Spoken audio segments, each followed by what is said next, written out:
Hi everyone on Facebook. Need you guys' help to see if it's worth me doing this channel. The channel I want to do on YouTube is called The Dating Game UK, and one of the shows I want to do, which is called The Good, The Bad, and The Ugly. So what I want to see is get some feedback from you guys to see if it's worth me continuing doing the show and put more of my time and energy into it. The reason I wanted to do this show is to start a community just to help people share their experiences in regards to dating, and also give some people advice, and there'll be other shows on my channel as well. So let me know what you guys think. If I get 100 likes about doing this to move forward, then I'll definitely move it into a proper YouTube channel and get it going. So let's get this started then. So the reason why this is called The Good, The Bad, and The Ugly is for people to share their experiences. And before you start, yes, I know I am ugly, so please don't bother troll me about that. It's absolutely fine. Okay, I'm used to it. All right, guys and girls. So what I'm going to do is start off with telling you 3 stories about my dating experiences, and to see if if it could be of interest, and hopefully people could join me and give and share their experiences. So I'm going to start off first. Now, the first experience, or the first one I want to share, is when I moved to Leeds, and I met this girl. And with most girls, I ask them exactly the same questions. It's just like a bit like a routine thing, like an icebreaker. So tell me about like one of the strangest dates you've been on, or one of the weirdest dates you've been on, or scariest dates you've been on, something like that. Anyway, along those lines. And I remember asking this particular girl those sort of questions, and as she was telling me, I remember thinking to myself, I've heard this story before. I know I have. So I stopped her through the story and said to her, do you drive this car? Do you live near here? Do you work here? She said, yes, I do. I was like, oh, so we've been on a date before? And she goes, yeah, I remember you. You wore this suit, you wore this tie.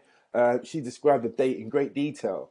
Now, the reason why I didn't remember her is probably because it was the first time I moved to Leeds, and I went on so many dates afterwards. I'm not sleeping around, ladies and gents. I wasn't doing that. I just wanted to get out the house and go to new bars. I didn't want to go out by myself.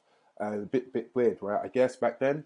So what I did is I recognised that I had been on a date with her beforehand, and I think I ruined it because in her head it was our second date, and in my mind it was the first. We're still friends on Facebook, but I don't think she's interested anymore because she probably thinks I'm a player, which I'm not, by the way. I'm not a player. No need to play. I did those things when I was a lot younger, especially at my age now. It's just completely pointless. So that's one of my worst dates. But that date was my fault. It was my bad date. I messed it up. Now, the second date, date number 2, I remember arriving back from London, coming to Leeds. I bought a new iPhone at the time, and it was the second date I was on with this girl. No names will get mentioned. No names on dates will get mentioned. So what happened was, I left my iPhone on the table, trusted her. Imagine I actually trusted her. I only one new iPhone on the table. And then what happened was, I came back from the bathroom, and she looked miserable. I mean, absolutely miserable. I goes to her, "Are you okay, darling?" She was like, yeah, I'm fine, I'm fine. Carried on drinking. She goes to me, "Oh, so when am I thinking about going back to Spain again?" I was like, well, I don't know. Not too sure yet. Why? I said, "Oh, don't worry about it, it's fine." About half an hour later, here's a, "Who's Natalie?" Sorry? So you've been through my phone while I was in the bathroom. How dare you? How dare you do this? Natalie's my sister. And why are you going through my phone for? So I goes, "Listen, do you know what? This ain't going to work." Basically paid for the drinks, walked out of there. Now, what happened was my phone, she was relentless ringing me all the time. I'm not exaggerating. It could be 7 in the morning. It could be 1 in the morning. It could be at any time. And there was one time I was at the train station, going to a meeting. Answered my phone from a private number, because back then you can't block private numbers on an iPhone. So I basically answered the phone, and I could hear the tannoy going, "Train back to depart on platform 12." I could hear it on my phone, so she's obviously standing there looking at me. Why would you do that? Why? So I wasn't scared of this girl. I didn't feel like she's gonna, like, kill me or anything. It was just the fact that she kept on inconveniencing me, calling me and not saying anything. I don't know what she was trying to get out of this. So I even got my best friend. to actually answer the phone one day and say, "Listen, she's my girlfriend, you know, well, she's my girlfriend basically, or I'm her boyfriend, whatever." And the girl didn't care. She still was relentlessly calling my phone. So I was thinking, what am I doing? I'm scratching my head thinking, oh my God, I don't want to change my number. I love my number. At the time, I had loads of double digits in there. So then I thought to myself, I have to call the police. Imagine that, calling the police on a girl. It took me 6 attempts to get the police to get a restraining order on her. And when it finally happened, I was relieved. I went to get on with my life for a bit, didn't have to change my number. As soon as the 6 months were up, no word of a lie, the same day she called me. And I said to her, listen, I'm not interested. You can't take it back. You went through my phone. It shows you a bit controlling in that way. I wish you the best of luck. But if you continue to call me, I'm going to call the police, which means you're going to get arrested and it ain't going to look good at your job. And your kids, you got kids as well. So please just call it a day and move on and hopefully you find love. And she did actually listen to my words. And then she actually did stop calling me. Now, the third date was probably the worst date it is the worst date I've ever been on. Now, I was working back in London Bridge and went out for a few drinks by the river. The girl was ordering large wine and spritzer, which is fine. And normally in my head, I'm thinking to myself, because I had a bar in Spain in Marbella, I'm thinking to myself, I'm thinking of slightly being a bit stingy. I think it's better to buy the bottle. But anyway, she said to me at the end of the day, oh, I should take her out for dinner next time. A red flag was there. My gut was telling me, how could you ask me to take you out for dinner? Shouldn't I should be suggesting to take you out for dinner? Anyway, even the gentleman that I am, went out to dinner. Went out to dinner in London Bridge to an Italian restaurant.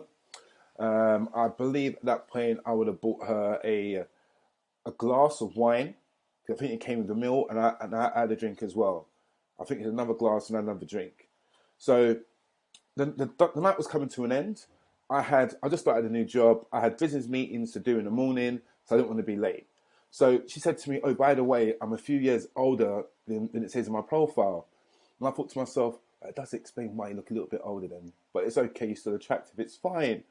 So when I said I wanted to leave, to go, because I had to go to work, she thought I was leaving because I didn't fancy her anymore. I didn't fancy her, basically. So what I did is went to another bar. Big mistake. Absolutely big mistake. So went to the other bar. Me being tight, I bought a bottle of wine for her. I bought myself a pint. Drank that. And I was tipsy because I'm drinking a pint. And she finished the bottle. And I bought one other bottle, which we shared. And at that time, I was tipsy. And she was basically coming on to me and kissing me. But when she's trying to French kiss me at the bar, where there are people still eating their food, I didn't think that was appropriate, basically. So she tried to pull me into the toilets, women's toilets, have some fun, and what have you. So there was one last wine that I purchased, which we didn't finish because I realised she's now really tipsy. So I said to her, listen, where do you live? I'll pay for Uber for you to get home, okay? And she goes, I don't know my address. It's a new address. I was thinking, okay, well, do I actually go and pay for a hotel? But I'm thinking this date's now going to cost me just almost under 500 quid for one date that I don't really know if I'm going to see her again. Is it really worth it? So I said, okay, right, let's try and get an Uber. Tried to call an Uber to get back to my place. They were cancelling on me when they saw her because she was in a state. The black taxis did not stop until they drove right past because they could see that she was in a condition. So I thought the only way to get back is to either put her on my back and take her home, or literally get the train home. So what I did is go through London Bridge. I let go of her hand, I tapped through. I'm walking through now. Our head was, oi, excuse me, mate. Oi, she can't come in. She can't come. I'm thinking, what the hell's going on here? I looked around, looked down. She's now lying on the floor. Lying on the floor. So, me being a gentleman, I couldn't just leave her there because I thought she's my responsibility because we're out here on a date. So the guy telling me to get her out of here, I couldn't pick her up for the life of me because she was just dead weight. So what I had to do is actually put her in a recovery position so she doesn't choke on her own vomit, because that would be a date from hell that she just died on me. You know, I think that would affect me going on dates, period, for quite some time. So anyway, the police came and I got arrested for being drunk and disorderly. When she's on the floor, disorderly, completely wasted. Completely wasted. Anyway, I got up, and when he finally released me in the morning, I'm now late from work by an hour and a half. But the first thing I did was to call her to see if she was okay.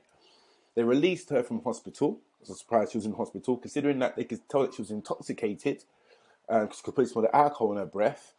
And she asked me, "Oh, so what happened?" I goes, "Well, you probably drank about two and a half bottles of wine, basically." And she said to me, "How dare I let her drink that much bottles of wine?" Like, listen, darling, like, you're an adult, you're a full-blown adult, you should know your limit. Maybe because I was buying a drink, it's like a free bar to you, that's why you drunk and consume so much. I said to her, "But listen, I've got to go to court because they're saying that I got arrested for drunk and disorderly when I wasn't. I was there to protect you, to make sure that you are okay." And in the end, I had to go to court. She blocked me, by the way. She totally blocked me. It was my fault because she didn't want to come to court to say that she was drinking. Good thing I had the receipt to show the court this is what I was consuming. And basically, I thought it was a bit racist that I get pulled for drunk and disorderly when she's lying on the floor disorderly. So that was probably the worst day I've actually had, or one of them anyway. I've got plenty more to share with. So what I want to do is to get people that are interested in sharing their stories, where I will basically be the guy to host the show. I'm looking for men and women to see if they'd be interested in sharing their stories. If you think this could be of interest to yourself and you want to be part of this journey that I'm going on in regards to the dating game, and also to be on the channel, which is the good, the bad, and ugly. And yes, I know that I'm ugly. Okay, that's fine. You can email me, which is the datinggameuk@gmail.com. But for me to really put forward this, to make sure this actually goes to a bigger level, me put it on the YouTube channel. What I'd like to do is at least get 100 likes. If I get 100 likes, I'll continue this process and I'll start doing a show every week in regards to the good, bad, and ugly. But also there'll be other things I'll be doing, other shows, contents that'll be on my channel as well, which will be much more surprise and benefit for you guys as well that are dating. So please get back to me. Thanks for listening, and please give me a like and a thumbs up. Okay, speak to you soon. Take it easy. Bye bye.